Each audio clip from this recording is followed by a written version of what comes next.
Now, more specifically, and building upon this, the apostle speaks of an olive tree here, particularly because of its branches. And an olive tree is one of those trees, because you can't do this with every tree. An olive tree is one of those trees onto which you can graft a branch or shoot or scion from another tree.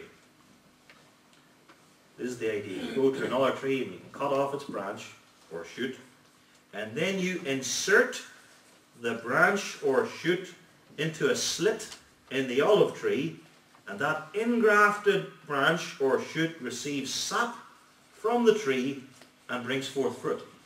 You can do that with an olive tree and other trees, but several other types of trees you can't do that. So the apostle picks olive tree for this reason, building upon the others. And this engrafting a branch or shoot into the olive tree, along with the opposite action of breaking off some branches and throwing them on the ground, this provides the apostle with an image by which he can deal with the generations of Jews and Gentiles. Ingrafting branches, snapping off branches, through that the apostle can get at the idea of generations. Now, in speaking about the olive tree itself, we've already touched on the second feature, the branches. We need to explain this more fully. In general, there are two types of branches. There are the natural branches, that is, the branches from that particular olive tree itself. The natural branches. Verse 21 says, if God spared not the natural branches. Verse 24, addressing the Gentiles, says, if thou wert cut out of the olive tree which is wild by nature, and wert graft contrary to nature into a good olive tree, how much more shall these, which be the natural branches, be grafted into their own olive tree? So there's the natural branches, and they're the Jews. Olive tree with branches.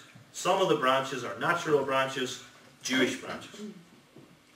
And then there are other branches, branches from the wild olive tree.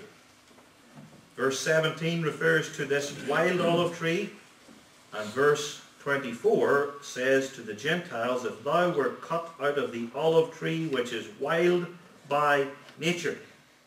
So you've got that. Two types of branches in this olive tree. Natural branches, the Jews, and then wild branches, the Gentiles. Cut off this other tree and then grafted in.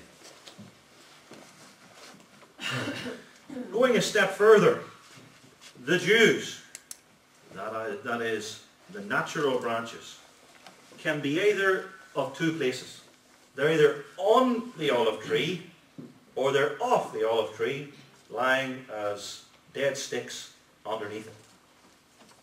And the natural branches, or Jews, which are on the olive tree, are those Jewish generations who believe in Jesus Christ crucified and risen as their promised Messiah.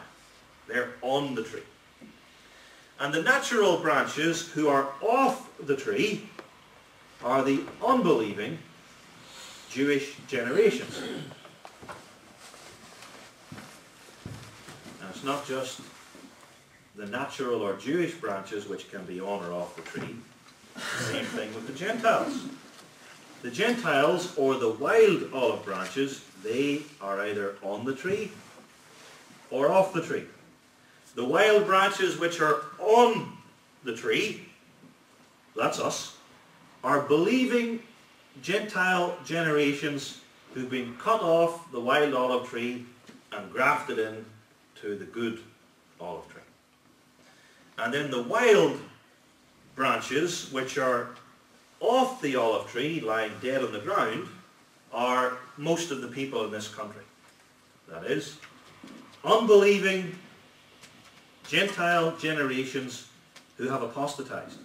So they either don't go to church, or go to some pagan religion, or go to some hopelessly corrupt church.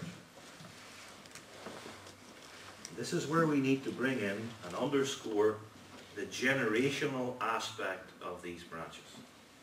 The branches here are Jews and Gentiles. Natural branches, Jews. Wild branches, Gentiles. But they are branches of Jews and Gentiles, not individuals, but generations. In verse 21, we read, "If God spared not the natural branches, take heed lest he also spare not thee." This verse brings up the real possibility that a true believer grafted into the tree is cut off. And if we were to take this individually, then it would teach the falling away of true saints. But that's not what it's teaching here. It's teaching about generations. That a generation of the Jews is grafted in, or a generation of the Gentiles is grafted in, and then through unbelief and sin, they're cut off in their generations. So that Grandpa was a believer in a Reformed church. My father went to a mediocre sort of church and was half-hearted in it, and then his children just apostatized because they saw that his heart really wasn't much in it.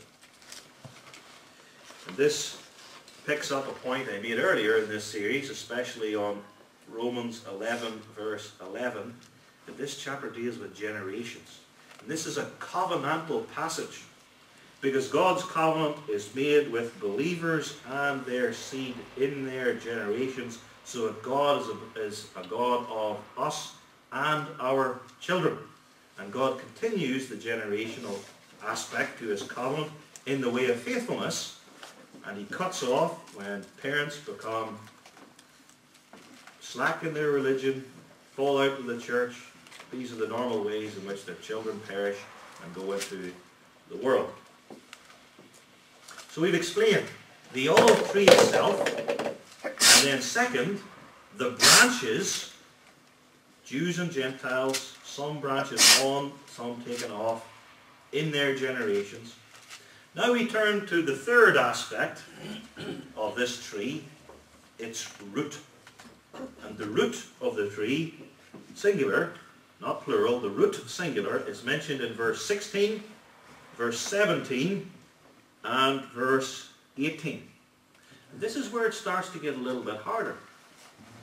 And you'll appreciate here what we're doing. We're moving from the more simple things, the tree itself, then getting a little bit harder, the branches, and then finally going to something that's a bit more difficult and harder to explain, the root. And that's, of course, the proper method. Go from what's simple to what's harder. Now at this point, we should note that there are three interpretations of this root, which are proposed by commentators. Some say the root is the first generation of Jewish Christian believers. First generation of Jewish Christian believers in Paul's day. Other people say it's the first generation of Jewish believers in Old Testament days, that is Abraham, Isaac, and Jacob. And then a third group, and this is where I'm coming from, third group says the root is not the first century Jewish Christian believers in Paul's day, or the Jewish patriarchs, Abraham, Isaac, and Jacob, a couple of thousand years before that, but Christ. Christ is the root. In proving this contention, I ask this question. Are there any of these three proposals referred to elsewhere in God's Word as the root or a root? Is there anywhere in the Bible which speaks of the first generation Jewish believers in the New Testament church as the root? And the answer is no. Never called the root. We're called all sorts of things, but not the root. Is there anywhere in the Bible where Abraham, Isaac, and Jacob are called the root? No.